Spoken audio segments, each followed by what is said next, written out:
जय श्री गणेश। जय चौथ माता। बैसाख चौथ की कहानी इस प्रकार है।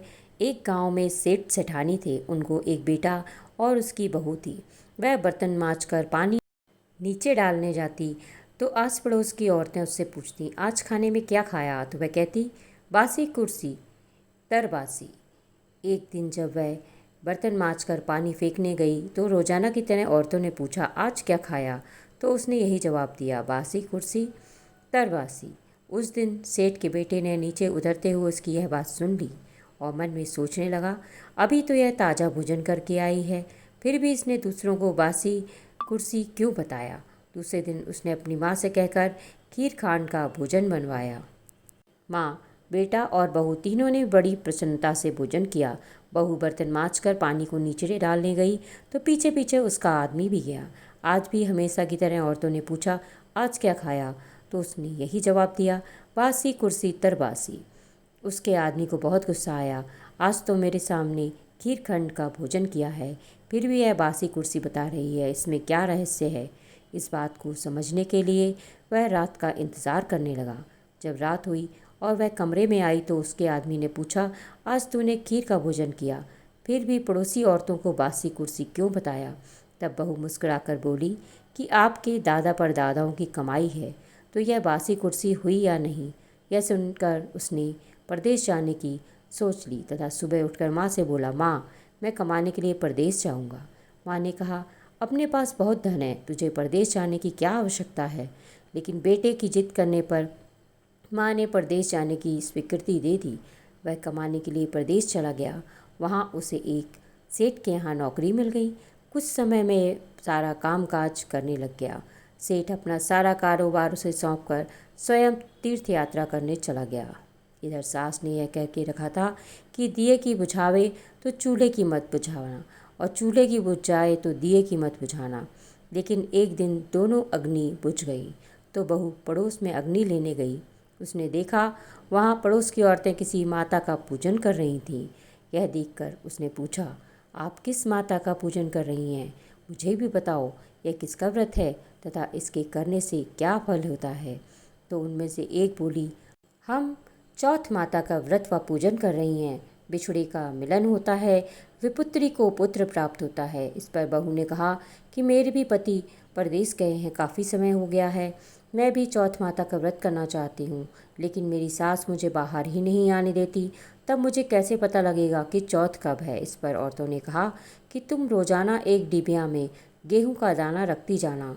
जिस दिन 30 दाने पूरे हो जाएं, उसी दिन व्रत करके शाम को चौथ माता की पूजा करके चंद्रमा को अर्घ्य देकर फिर खाना खा लेना। साहूकार की बहू ने कहे अनुसार व्रत करने लग गई। व्रत करते करते काफ़ी समय बीत गया तो चौथ माता ने सोचा, यदि इसकी नहीं सुनी, अपने को कोई पूजा नहीं करेगा। तब चौथ माता ने साहूकार के बेटे को सपने में जाकर कहा कि सरकार का बेटा सो रहा है या जाग रहा है। उसने कहा, न सो रहा है न जाग रहा है, चिंता में पड़ा है।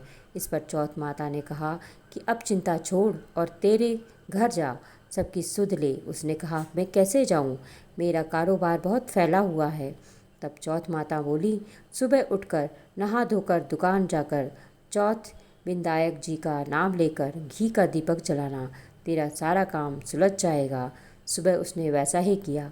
देखते देखते ही सारा हिसाब किताब हो गया और फिर उसने घर जाने की तैयारी कर ली। घर को रवाना हुआ तो रास्ते में एक सांप जा रहा था, तो उसने सांप को सिसकार दिया। सांप ने गुस्से में आकर कहा कि मैं तो अपनी 100 साल की उम्र पूरी करके मुक्ति पाने जा रहा था, तूने बाधा डाल दी, अब मैं तुझे डसूंगा।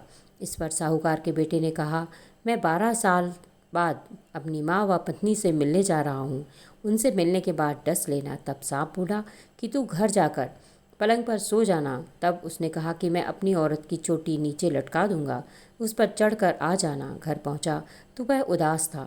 बेटा कुछ नहीं बोला, लेकिन उसकी औरत होशियार थी।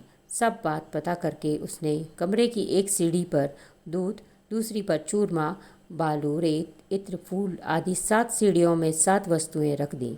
आधी रात को फुफकारता हुआ सांप आया और सभी वस्तुओं का आनंद लेकर खुश हुआ, लेकिन वचनों से बंधा हुआ था, सो डसना तो था। चौथ विनायक जी ने सोचा कि इसकी रक्षा नहीं की तो कलयुग में अपने को कौन पूछेगा। चौथ माता तलवार बनी, विनायक जी ढाल बने और जैसे ही सांप डसने लगा तो उसे मार दिया। साहूकार के बेटे को नींद नहीं आ रही थी। सांप के मरते ही उसने अपने पत्नी को उठाया और चौपड़ पासे खेलने लगा। सुबह देर तक बेटा बहू उठे नहीं तो माँ ने कहा, बेटा तो थका हारा आया, पर बहू क्यों नहीं उठी। जाकर देखा तो खून ही खून हो रहा था। उसने कहा, मेरे बेटे बहू किसने मार दिया है। तब बेटा बोला, माँ हमारा बैरी दुश्मन सर्प है, वहाँ सफाई करा दो तब हम आएंगे। माँ ने वहाँ सफाई करवाई। वे दोनों बाहर आए। बेटा बहू ने सोचा कि आज तो धर्म कर्म ही आड़े आए। जो भगवान गणेश जी और चौथ माता ने हम अपनी रक्षा की। हे चौथ माता, आपने जैसे सेठ के बेटे बहू की रक्षा की वैसी सबकी रक्षा कीजिए। बोलो चौथ माता की जय।